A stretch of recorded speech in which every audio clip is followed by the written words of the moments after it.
ओम शांति। आज है 7 अप्रैल, शिव बाबा की साकार मुरली।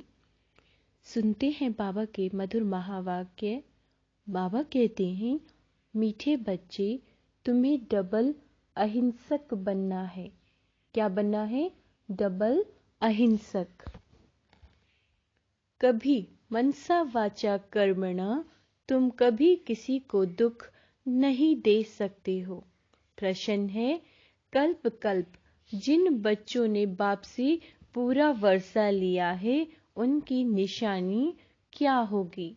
उत्तर, वे पतितों का संग छोड़ बाप से वर्षा लेने के लिए श्रीमत पर चलने लग पड़ेंगे। और आज की श्रीमत क्या दी है बाबा ने कि मनसा वाचा कर्मणा, किसी को भी दुख नहीं देना है। बाप का जो पहला फरमान है, क्या फरमान है? गृहस्थ व्यवहार में रहते पवित्र बनो। इस फरमान पर पूरा पूरा चलेंगे। कभी प्रश्न नहीं उठेगा कि आखिर भी दुनिया कैसे चलेगी। उनकी आपस में कभी क्रिमिनल असॉल्ट हो नहीं सकती। वे अपने को शिव बाबा के पोत्रे, ब्रह्मा के बच्चे, भाई बहन समझकर चलते हैं। गीत है, माता ओ माता तू सभी की भाग्य विधाता। ओम शांति। बच्चों को अब कोई की भी महिमा नहीं करनी है। भक्त महिमा करते हैं। यह गीत भक्ति मार्ग वालों ने मम्मा की महिमा में गाया है। परंतु क्या कहते हैं बाबा?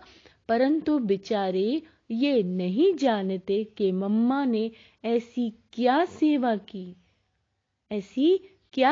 की है, होकर गई है। उनकी महिमा गाते हैं। परंतु वास्तव में महिमा एक की ही गाई जाती है। वह एक बैठ बच्चों को पढ़ाते हैं और ऐसा बनाते हैं। तुम भी उनके बच्चे हो जो भारत व विश्व की सेवा करते हो। महिमा भारत की करते हैं। चित्र भी भारत में ही है। पूजा भी जगत अम्बा की यहाँ बहुत होती है, बाहर में नहीं है। कहाँ कहाँ शिव के चित्र हैं, परंतु वह यह नहीं समझते कि वास्तव में महिमा शिव की है। जो शिव बाबा फिर जगत अम्बा और जगत पिता की महिमा निकालते हैं। बाबा से ही सबको श्रीमत मिलती है। दिलवाड़ा मंदिर में सबके चित्र नहीं है। बच्चे तो ढेर हैं। क्या कहा बाबा ने? बच्चे तो ढेर हैं। तुम सब बच्चे राजयोग सीख रहे हो, चित्र तो थोड़े ही निकालेंगे। क्या कहा बाबा ने? चित्र तो थोड़े ही के निकलेंगे। तुम जानते हो बाबा हमको स्वर्ग का मालिक बनाते हैं। शिव बाबा इनमें बैठा है। इनमें यानी ब्रह्मा में। कल्प पहले भी ऐसे ही परम पिता परमात्मा ने हमको राजयोग सिखाया था। अब प्रैक्टिकल बुद्धि से लगता है। क्या कहा बाबा ने? अब प्रैक्टिकल बुद्धि से लगता है। जब तुम दूसरे सुनते हैं तो कोई कहते हैं बिल्कुल ठीक बात है, कोई कहते हैं हम कैसे माने। एक जैसे सब नहीं है। जब कोई नए आते हैं तो प्रश्न पूछा जाता है, गॉड फादर का नाम कभी सुना है? कभी भगवान का नाम सुना है? ऐसा कोई मनुष्य नहीं होगा जो कहे कि हम गॉड फादर को याद नहीं करते। क्यों? क्योंकि बाबा कहते हैं अभी सब दुखी हैं, इसीलिए परमात्मा को याद जरूर करते हैं। सतयुग में कोई ऐसा नहीं कहेंगे कि पतित पावन आओ। दुख में सिमरन सब करते हैं, सुख में सिमरे ना कोई। दुख में सिमरन किसका करते हैं? एक का। भले सिमरन करते हैं परंतु जानते नहीं, सिर्फ महिमा करते हैं। यह तो है सारी धर्म की बात। गाया जाता है रिलीजियस इज माइट। कौन से रिलीजन में इतनी माइट है? बाबा पूछ रहे हैं कौन से रिलीजन में इतनी माइट है? सभी रिलीजन में तो इतनी माइट नहीं है। बाप आकर एक देवी देवता धर्म स्थापन करते हैं। बाबा को कहा जाता है ऑल माइटी। क्या कहा जाता है बाबा को? All mighty. तो जो धर्म स्थापन करते हैं उसमें भी माइट है। तुम जानते हो हम देवता धर्म वाले बनते हैं तो हमारे में कितनी माइट आती है। हम बाप से राजाई लेते हैं, हम कोई हिंसा नहीं करते। सतयुग में दोनों हिंसा नहीं होती, एक काम कटारी की हिंसा, दूसरी किसी पर क्रोध करना, कुछ बुरा अक्षर कहना, यह भी बाण चलाना है। क्या कहा बाबा ने? कुछ बुरा अक्षर कहना, यह भी बाण चलाना है। इनको वायलेंस कहा जाता है। तुम किसी को दुख नहीं दे सकते। बाबा कितना अच्छा सिखलाते हैं। सबको सुखी बनाओ, मुख्य बात काम कटारी चलाना, यह है सबसे बड़ी हिंसा। बंदूक आदि चलाना, मारना, वह भी हिंसा है। कोई भी प्रकार से किसी को दुख देना हिंसा है। इसीलिए बाप ने कहा काम महाशत्रु है, गाया भी जाता है। अहिंसा परमो देवी देवता धर्म, उनमें दोनों हिंसाएं नहीं थी। देवी देवताओं में दोनों हिंसाएं नहीं थी। बाबा कहते हैं कभी भी किसी को मनसा वाचा कर्मणा दुख नहीं देते थे। बाप आकर स्वर्ग की स्थापना करते हैं। कल्प पहले भी की, अब फिर कर रहे हैं। किसी को मारना, पीटना, क्रोध करना सबसे छुड़ा देते हैं। मुख्य बात है पवित्रता की। इसीलिए राखी बंधन गाया हुआ है। बहनें बैठ भाइयों को राखी बांधती हैं कि काम कटारी नहीं चलाना, परंतु मनुष्य ये अर्थ नहीं समझते। तुम हो ब्रह्मा के बच्चे, शिव के पोत्रे, तो तुम भाई बहन हो गए। आपस में कभी क्रिमिनल असॉल्ट नहीं कर सकते। यह है पवित्र बनने की युक्ति। बहन भाई कभी आपस में शादी नहीं करते हैं तो बाप समझाते हैं कल्प कल्प जिन्होंने वर्षा लिया है वही श्रीमत पर चलते हैं। अधर कुमारी कन्या का मंदिर भी है। गृहस्थ से निकल फिर बाप के बच्चे बने तो उन्हों को अधर कहा जाता है। जरूर होकर गए हैं, अब फिर प्रैक्टिकल में है। ऐसे मत सोचो कि हम पवित्र बनेंगे तो सृष्टि कैसे चलेगी। अब यह तो पतित दुनिया हो गई, अब चाहिए पावन दुनिया। पतित दुनिया तो चलती ही रहती है, बंद नहीं होती। तो तुम्हें पतितों का संग छोड़ना चाहिए। बाबा आकर विकारी दुनिया की रचना बंद कराते हैं। सतयुग से निर्विकारी दुनिया शुरू होगी। बाप आकर बच्चों को फरमान देते हैं, फिर कोई माने ना माने। श्रीमत भगवानु वाच्य। क्या कहा बाबा ने? श्रीमत भगवानु वाच्य। भगवान बच्चों को बैठ पढ़ाते हैं। क्या बनाएंगे? जरूर भगवान भगवती बनाएंगे। जो जैसा है वह ऐसा ही बनाएगा। निराकार भगवान बैठ निराकार आत्माओं को पढ़ाते हैं, देहधारियों को नहीं पढ़ाते। किसको पढ़ाते हैं? निराकार आत्माओं को। इस शरीर द्वारा यह है बाबा का लॉन्ग बूट। बाबा को शरीर तो चाहिए ना। उनकी शरीर रूपी जुत्ती पुरानी हो गई है। जब नई थी तो गोरी थी, अब काली हो गई है। बाबा ने समझाया है तुम इस समय शाम हो फिर सुंदर बनते हो। इस समय हर एक शाम बन गया है। इनको 84 जन्म लेने पड़े। श्री कृष्ण पहले सुंदर था, धीरे धीरे सुंदरता कम हो गई। श्री कृष्ण का चित्र भी है। नरक को लात मार रहे हैं और हाथ में स्वर्ग है। कहते हैं मैं स्वर्ग में सुंदर था और नरक में शाम, तो लात मारता हूँ। जो भी सूर्यवंशी घराने के हैं वह सब सुंदर थे। सारी डिनास्टी राज्य करती थी। अब सभी काले बन गए हैं, इसीलिए श्याम सुंदर नाम चला आता है। श्री कृष्ण की आत्मा ही पहले जन्म लेती है। क्या कहते बाबा? श्री कृष्ण की आत्मा ही पहले जन्म लेती है।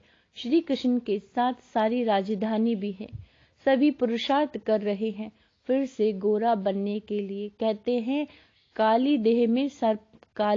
देह में सर्प ने डसा। बाबा कहते हैं वह भी अभी की बात है। माया सबको डसती रहती है। माया ने सबको काला बना दिया है। बाप फिर से गोरा बनाते हैं। स्वर्ग में ऐसा होगा नहीं।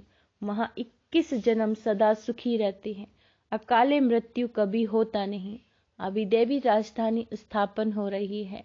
बाप आकर सबको राज्य भाग्य देते हैं और कोई धर्म स्थापन करने वाले राज्य भाग्य नहीं दे सकते। इब्राहिम बौद्ध आदि राजाई नहीं स्थापन करते। वह सिर्फ धर्म स्थापन करते हैं। फिर धर्म की वृद्धि होती है। उनको वास्तव में गुरु भी नहीं कहा जा सकता, क्योंकि गुरु करते ही सद्गति के लिए। बाबा कहते हैं वह तो आते हैं धर्म स्थापन करने, ना कि सद्गति करने। उनके पिछाड़ी उनके धर्म की आत्माएं नीचे उतरती हैं, तो गुरु भी वास्तव में कोई को कह ना सके। सबकी सद्गति करने वाला एक शिव बाबा है। उनके लिए ऐसे नहीं कहेंगे कि वो जन्म लेते हैं, ये तो रॉन्ग हो जाएगा। वह अवतार लेते हैं। जन्म लेना अर्थात गर्भ में आना। बाबा कहते हैं मैं गर्भ से जन्म नहीं लेता हूँ, अवतार लेता हूँ, परंतु कैसे आते हैं ये कोई समझते नहीं। बाबा कहते हैं मैं परम धाम से आकर इस तन में प्रवेश करता हूँ। मुझे शरीर तो चाहिए ना, और चाहिए बड़ा शरीर। छोटे तन से तो बात कर न सके।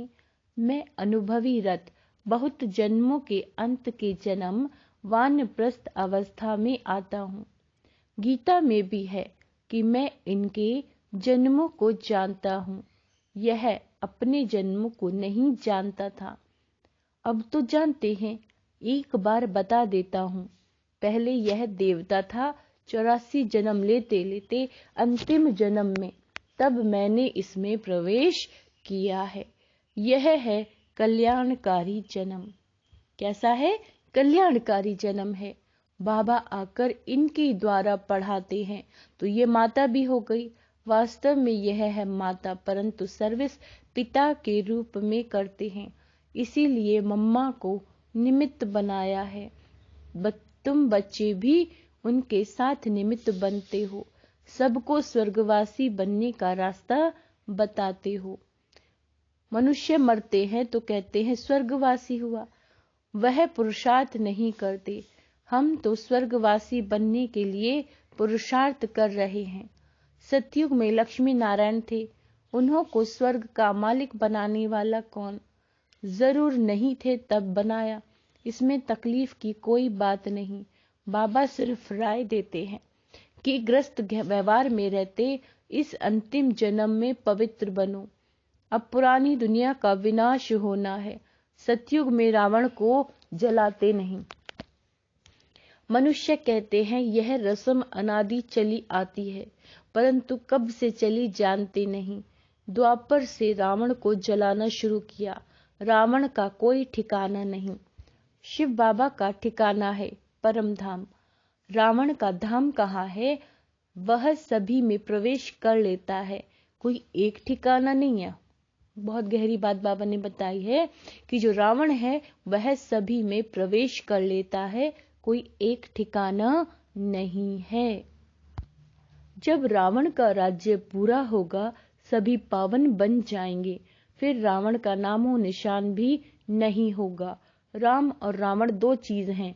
राम स्वर्ग स्थापन करते हैं, रावण दुखी बनाते हैं।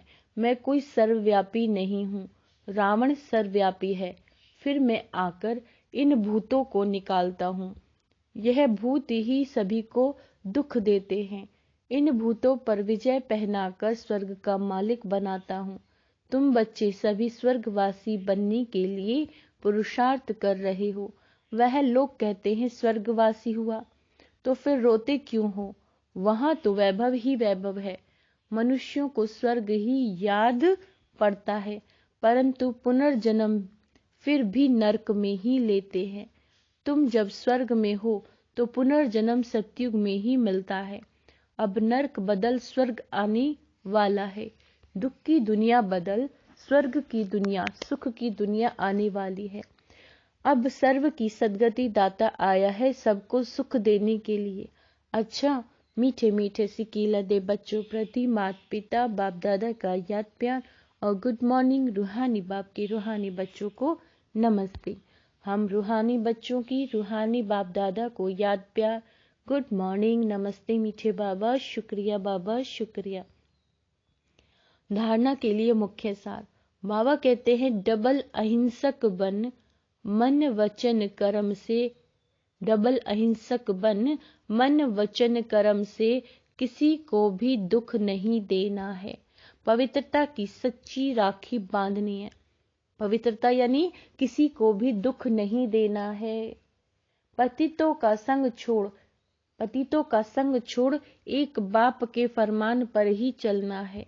स्वर्ग का मालिक बनने के लिए भूतों पर विजय प्राप्त करनी है। वरदान है हर कर्म का बोझ बाप पर छोड़, स्वयं ट्रस्टी बन रहने वाले डबल लाइट फरिश्ता भव। हिम्मत रखने वाले बच्चों को बाप दादा सदा ही मदद करते हैं। बच्चे श्रेष्ठ संकल्प करते और बाबा हाजिर हो जाते।